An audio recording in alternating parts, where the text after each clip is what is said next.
అరచేతిలో అఖండ విశ్వం. Breaking news 24/7. Mahindra Singh Dhoni క్రికెట్ని మతంగా అభిమానించే భారతీయులకు పరిచయం అక్కర్లేని పేరు. 28 ఏళ్ల తర్వాత ఇండియాకు వన్డే క్రికెట్లో వరల్డ్ కప్ తెచ్చిన క్రికెటర్. సక్సెస్ఫుల్ వికెట్ కీపర్గా, సక్సెస్ఫుల్ బ్యాట్స్మెన్గా, అంతకంటే సక్సెస్ఫుల్ కెప్టెన్గా, ఎలాంటి పరిస్థితులైనా కూల్గా హ్యాండిల్ చేసే సారథిగా ధోని మనకు తెలుసు. ఇదంతా నాణానికి ఒకవైపు. మనకు తెలియని ధోని జీవితం ఎంతో ఆసక్తికరం. రాంచీలో ఒక సాధారణ దిగువ మధ్యతరగతి కుటుంబంలో జన్మించిన ధోని ఇంటర్నేషనల్ క్రికెటర్గా, టీమిండియా కెప్టెన్గా ఎదిగిన వైనాన్ని దర్శకుడు Neeraj Pandey MS Dhoni the untold story movie రూపంలో అద్భుతంగా తెరకెక్కించారు. ధోని స్కూల్ రోజుల నుంచి 2011 వరల్డ్ కప్ గెలిచే వరకు అతని జీవితంలో చోటు చేసుకున్న క్రికెట్ సంబంధిత అంశాలతో పాటు క్రికెటర్గా ఎదుగుతున్న క్రమంలో వ్యక్తిగత జీవితంలో ఎదుర్కొన్న ఒడిదుడుకులు, తండ్రిని బాధ పెట్టలేక కరణ్పూర్ స్టేషన్లో టికెట్ కలెక్టర్గా ఇష్టం లేని ఉద్యోగం చేస్తూ అతడు పడ్డ మనోవేదన, అందులో నుంచి బయటపడటానికి, క్రికెట్లో తనకున్న లక్ష్యాలను చేరడానికి ఎలాంటి రిస్క్ చేశాడు అనే సంఘటనలని అందరికీ అర్థమయ్యేలా వివరించారు. దీన్ని మనం ఒక సాధారణ సినిమా కోణంలో చూసి సినిమా ఇలా ఉంటే బాగుండేది, ఈ సీన్ లేకుండా ఉంటే బాగుండు అనే అంచనాకి రావడానికి వీల్లేదు. ఎందుకంటే ఇది కల్పితం కాదు.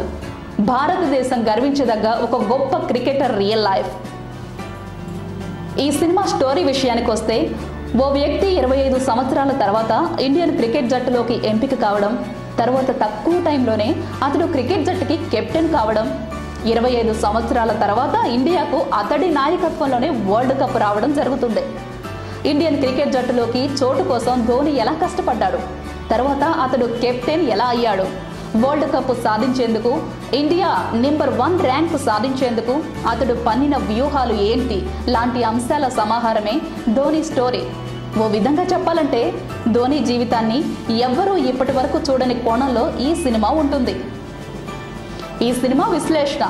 ఈ సినిమాలో ధోని రోల్ పోషించిన సుశాంత్ సింగ్ రాజ్పూత్ సినిమాకు బిగ్గెస్ట్ హైలైట్గా చెప్పుకోవచ్చు. సుశాంత్ నడక, మాటలు, హావభావాలు, పాత్ర తీరు తెరపై చూస్తున్నంతసేపు ధోనినే గుర్తుకొస్తాయి. రియల్ లైఫ్లో ధోని ఎప్పుడూ ముఖంలో ఎలాంటి ఎక్స్ప్రెషన్స్ లేకుండానే కనిపిస్తాడు. పాత్ర తీరే అంత కాబట్టి సినిమాలో కూడా సుశాంత్ దాదాపు అలాగే కనిపించాడు. ధోని గర్ల్ ఫ్రెండ్గా నటించిన వరుణ్ తేజ్, లోకర్ ఫేమ్ దిశా పటాని బాగా నటించింది.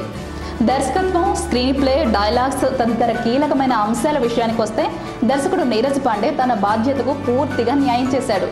ముఖ్యంగా చిన్నతనం నుంచి ధోని క్రికెటర్గా ఎదుగుతున్న తరుణంలో వచ్చే సన్నివేశాలు అభిమానుల రోమాలు నిక్క పొడిచేలా తెరకెక్కించి అద్దరగొట్టాడు.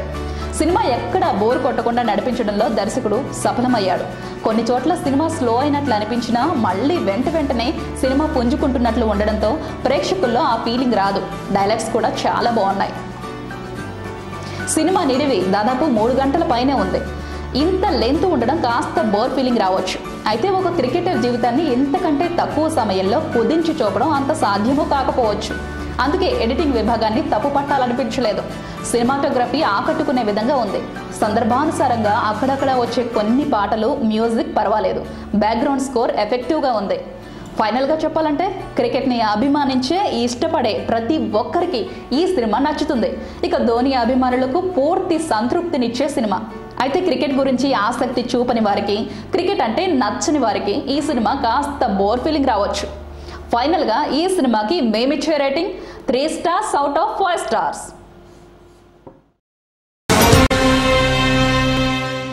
భారత సరికొత్త విజ్ఞాన ప్రపంచంలోకి అడుగుపెట్టింది. డిజిటల్ యుగానికి ఇంకా సమయం ఉన్న అంతకన్నా ముందే జెడ్ స్పీడ్ తో కాదు 4G స్పీడ్ తో వచ్చేసింది. 5th జనరేషన్ స్పీడ్ కి సైతం సై అంటే సై అంటోంది. ఇంటర్నెట్ రంగంలో మొదలైన కథనోత్సాహం ఇప్పుడు భారతీయులను ఉర్రూతలూపుతోంది. భారత్లో అసలైన ఇంటర్నెట్ యుగం ప్రారంభమైంది. ప్రపంచంలో స్మార్ట్ టెక్నాలజీతో ఆవిర్భవించిన ఛానల్ బ్రేకింగ్ న్యూస్ 24/7. వైఫై యుగంలో మరో వండర్ కు శ్రీకారం చుడుతూ సరికొత్త చరిత్రకు శ్రీకారం చుట్టిన ఈ ఛానల్ ని ప్రధాని Narendra Modi dream project digital ఇండియాకు, డిజిటల్ తెలంగాణకు శ్రీకారం చుట్టిన రాష్ట్ర ఐటీ మంత్రి కేటీఆర్ కి అంకితం ఇస్తున్న బ్రేకింగ్ న్యూస్ 24/7 అరచేతిలో అఖండ విశ్వం.